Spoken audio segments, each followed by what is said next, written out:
রিয়ামণি আসলে এক সত্য কথা বলি, আলম কিন্তু রিয়ামণিরে একদম কুকুরের মতো ভালোবাসে, এটা সত্য, এটা আমি দেখছি। আর আমি কিন্তু রিয়ামণিকে পার্সোনালভাবে আলম সম্পর্কে অনেক ভালো ভালো বুঝাইছি।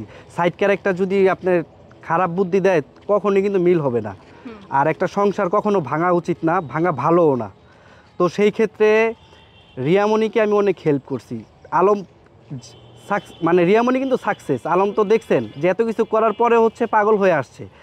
আর ছবিটার কথা বলছেন, এটা হচ্ছে একটা প্ল্যানিং করা, ঠিক আছে, ওইভাবে প্ল্যানিং করে তুইলা তারপরে এটা শুধুমাত্র আলমকে পাঠানো হয়েছে।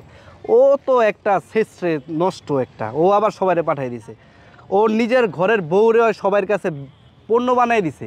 ও কি আসলে ভালো মানুষ? এই বউ নিয়ে আবার আবার সংসার করতেছে। হিরো আলম ভাই আর রিয়ামণি তো এক হয়ে গেছে, তো সেক্ষেত্রে আপনি বললেন একটু আগে যে ইতি হচ্ছে একটা ভিডিওর ভিতরে বউয়ের স্বীকৃতি চাইছে, তাহলে বিয়ে করে নিচ্ছে না কেন, এটা কিন্তু আপনি বলছেন। হ্যাঁ, তাহলে এখন আপনি কি চাচ্ছেন যে ইতি আপু হচ্ছে হিরো আলম ভাইকে বিয়ে করুক, এটা আপনি চান নাকি চাচ্ছেন যে ইতি আপু হচ্ছে আপনার কাছে ব্যাক করে আসুক?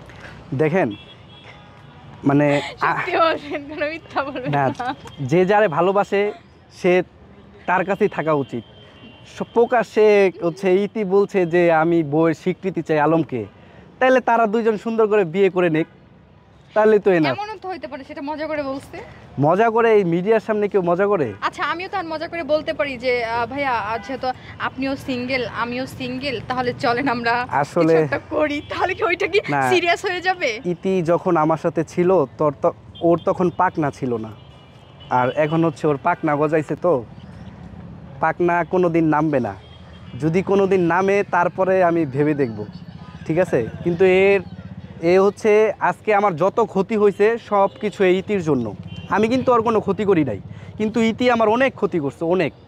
যাই হোক, ও আমার প্রতি অনেক জুলুম করছে, ও আজ হোক কাল হোক একদিন ওর শাস্তিও পাবে। রূপ যৌবন তো সবসময় থাকে না।